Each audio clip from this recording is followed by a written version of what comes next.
Yes, on va se retrouver pour la deuxième course, le prix de Trélières, qui est une commune du nord de Nantes. 6 partants uniquement, donc là les choses sont pas encore scellées, pas encore sorties. 2200 mètres. Alors tout à l'heure sur 1600 mètres, c'était assez pénible pour les 3 ans. 2002, ça va être quelque chose, hein. 2002, ça va être une autre affaire, effectivement, pour ces poulains de 3 ans. La plupart, sauf un, très belle affaire, justement. On parlait d'affaires. Très belle affaire. Un cheval à suivre, sans doute. Non, on va ne pas faire de pronostic, ce sera mieux, puisque je suis très piètre au pronostiqueur moi-même. Toi aussi, Arnaud? Complètement nul. Complètement nul. Bon, très bien. En revanche, on sait parler des chevaux. Et on va aller un peu plus loin. Je vous rappelle, on est toujours ici dans les écuries de l'hippodrome de Nantes avec un premier cheval, le numéro 5. On va sans doute le revoir tout à l'heure. Le numéro 5, c'est Solmar. Solmar, un fils de Soldier of Fortune, présenté par Henri-Alex Pantal, qui n'a pas gagné la course précédente malgré le fait qu'il avait 2 partants. Ces deux chevaux sont arrivés à la 2e et à la 3e place, battus par la représentante d'Éric Libaud, la fille d'Habsburg et Vision d'État. Donc, on va le voir dans un instant. De nouveau, ce Solmar. Voilà un beau cheval alezan avec une très très belle couverture. Alors, je ne sais pas si c'est un des... non, il n'y a pas d'alezan au départ de cette deuxième course. Ce sera sans doute pour les courses suivantes. C'est un très très grand cheval aussi. À mon avis, c'est un cheval d'âge, celui-ci. Qu'à cela ne tienne, on va attendre les 6 candidats de la deuxième course. Ah, voilà le numéro 5. Le numéro 5, on en parlait tout à l'heure, c'est Solmar. Il défend la Kazakh et l'élevage de Claudio Marzocco. Claudio Marzocco qui était l'un des associés avec, je cherche le nom, avec Enrico Chiampi dans l'élevage de Latis, Loman et Satri, etc. L'achat, exactement, ouais, puisque ces chevaux-là ont été élevés par Lady Ori. Donc le numéro 5, un fils de Soldier of Fortune, entraîné par Henri-Alex Pantal. Il n'a pas encore gagné. Il reste sur 2 deuxièmes places à l'âge de 2 ans. 4e, 2e et 3e. Il est toujours dans le coup, ce Solmar, né en Irlande. Et il va porter le numéro 5 qui sera monté par PC Boudot, la cravache d'or, en titre de 2016. Oui, parce que l'ancien premier jockey depuis de longues années de Henri-Alex Pantal, Fabrice Véron, qui s'est imposé dans la première course, ne travaille plus pour Henri-Alex Pantal, puisqu'il travaille désormais pour Ludovic Gadebin, qui est l'ancien premier garçon d'Henri-Alex Pantal. Et Ludovic Gadebin, qui s'est installé comme tout jeune entraîneur après quasiment 10 ans en étant premier assistant d'Alex Pantal, il s'est installé sur le centre d'entraînement de Nord-sur-Erde, qui est en pleine réflexion d'ailleurs. Et donc, il a emmené dans ses bagages, ce qui était une très bonne idée pour lui, bien sûr, Fabrice Véron, qui est un grand jockey régional, national et international. Le numéro 2. Alors, le numéro 2, il s'agit de Kajarmaka, une fille de Amico Fritz. Alors, tu as des choses à dire sur Amico Fritz, Loïc? Absolument, absolument. On salue d'ailleurs Jana Medje qui est une Allemande qui est installée en France et qui est non pas la copropriétaire mais l'étalonnière d'Amico Fritz, puisque cet étalon est nouveau en France depuis cette année, depuis 2017. Amico Fritz, il était déjà entraîné par Henri-Alex Pantal. C'était un vrai bon sprinter. Il avait gagné plusieurs groupes à l'âge de 4 ans, 5 ans et cette fille d'Amico Fritz, Kaja Marca, est également entraînée par Henri-Alex Pantal. Alors c'était la première gagnante en France d'Amico Fritz, c'était donc l'an dernier à l'âge de 2 ans. Elle avait gagné également sur le sprint. Là elle est rallongée. Donc sur 2200 mètres déjà. Douglas Macmillan qui est là également, qui aura plusieurs partants tout à l'heure. Et dès les courses suivantes, on va en reparler en tout cas tout à l'heure.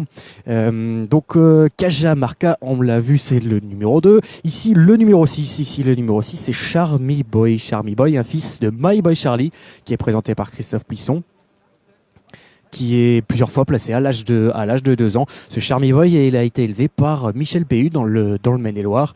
Il porte la casaque également de Michel Péhu. J'essaie de l'apercevoir s'il est là, je ne pense pas.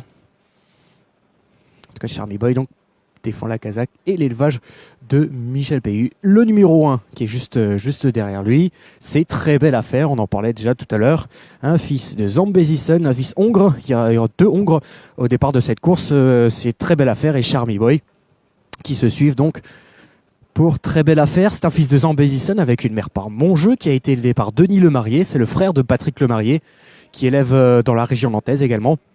Il reste sur une victoire à Pornichet, ce Très Belle Affaire, d'où la surcharge. Il lui portera 59 kilos. Arnaud Bourget sera en selle sur ce Très Belle Affaire, tandis que les autres porteront 56 kilos et 55,5 kilos également.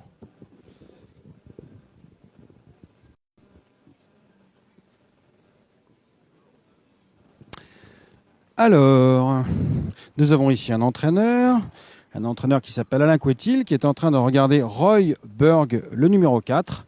Alors Roy Berg, il avait bien débuté, 4e à 2 ans, et puis après il a subi une chute sur l'hippodrome de Durtal. Alain, est-ce que tu pourrais nous... Bonjour Alain, comment ça va ?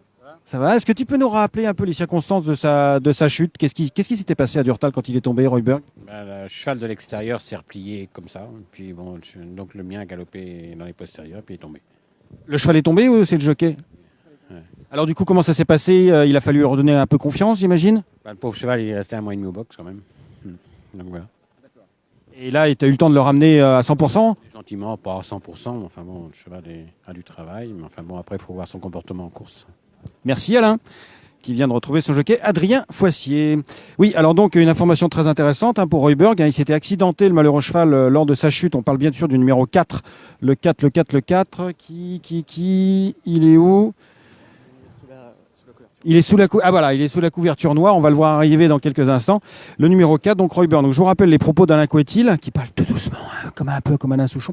Il a dit que le cheval s'était quand même assez gravement blessé lors de sa chute. Le cheval était tombé à Durtal et il est resté 1 mois et demi au box. Donc il était quand même assez grièvement accidenté et donc il a repris après gentiment, mais il n'est pas encore à 100% et il faut que le cheval reprenne confiance. Déjà qu'il refasse un parcours tout à fait normal. Il était tombé à cause d'un autre qui l'avait serré comme ça à l'extérieur et puis le cheval, patatras, il était tombé. Donc les jockeys sont appelés en selle. Donc on va quand même regarder rapidement. Voilà, le numéro 4, il est là. Le numéro 4, il est là, dont on parle, Roy Berg. C'est un poulain, Arnaud, qui a été élevé par Maggie Bryant au haras du Lieu des Champs, qui a été acheté yearling par Alain Couetil pour la casaque d'Hubert Cerruti, l'écurie Sardeval.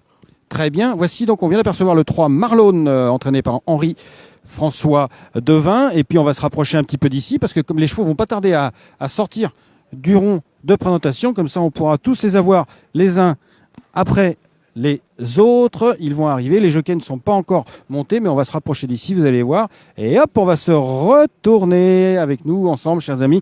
C'est le numéro 1 qui nous fait face. Il s'agit de Très Belle Affaire, un fils de Zambezison. Et il ressemble beaucoup à son père d'ailleurs, Zambezison. Ils ont la même tête, on l'a revu plutôt Zambezison il y a quelques jours, puisqu'il a été exporté en Irlande à Coolagoon Stud. Le numéro 5, le gris, on le laisse passer vite fait parce qu'on en a déjà parlé. Le 2 aussi, on en a déjà parlé. Voici son fameux Roy Berg, magnifique cheval présenté par Alain Couetil. Voilà. Le cheval de Christophe Plisson, il est là. C'est le numéro 6, Charmy Boy. Et puis, dans le fond, sous la casaque de monsieur et madame Joseph Chalam, va arriver le numéro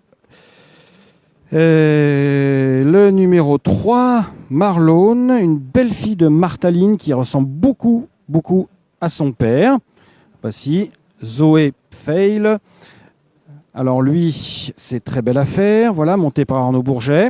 Henri-Alex Pantal est en train de mettre... On va se reculer, est en train de mettre en selle, comme il peut en tout cas, Père Charles Boudot sur Solémar, le numéro 5, tandis que la pluie commence à de nouveau s'abattre sur l'hippodrome de Nantes. Roy Berg sort en piste. Voilà, il est suivi par Charmy Boy, le numéro 6, sous la casaque de Michel Payu. Et puis, les deux derniers sont repartis pour faire un petit tour de rond. Donc, on va rester ensemble encore quelques secondes pour les voir tranquillement sortir du rond. Oui, c'est le moment de remettre les capuches, en effet, parce que la pluie commence à retomber. Donc, ce numéro 5, Solémar, le mâle de Soldier of Fortune, très méritant. Il mériterait bien de gagner sa course, parce que là, pour l'instant, il a toujours été placé. Solémar, qui est entier, Solémar. Voilà. Et le dernier qui va arriver, c'est lui avec cette casaque noire. C'est le numéro 2, Kaja Marca, le fils d'Amico Fritz.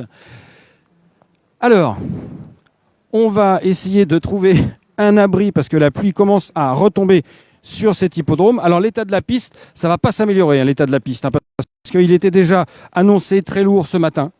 Il a plu beaucoup ce matin, enfin plu énormément, c'est pas des tempêtes non plus, hein, c'est pas comme hier, mais enfin bon, il a plu quand même, il a plus que bruné, on va dire. On a vu à la première course que la piste était pénible, et d'ailleurs on va aller sur la piste.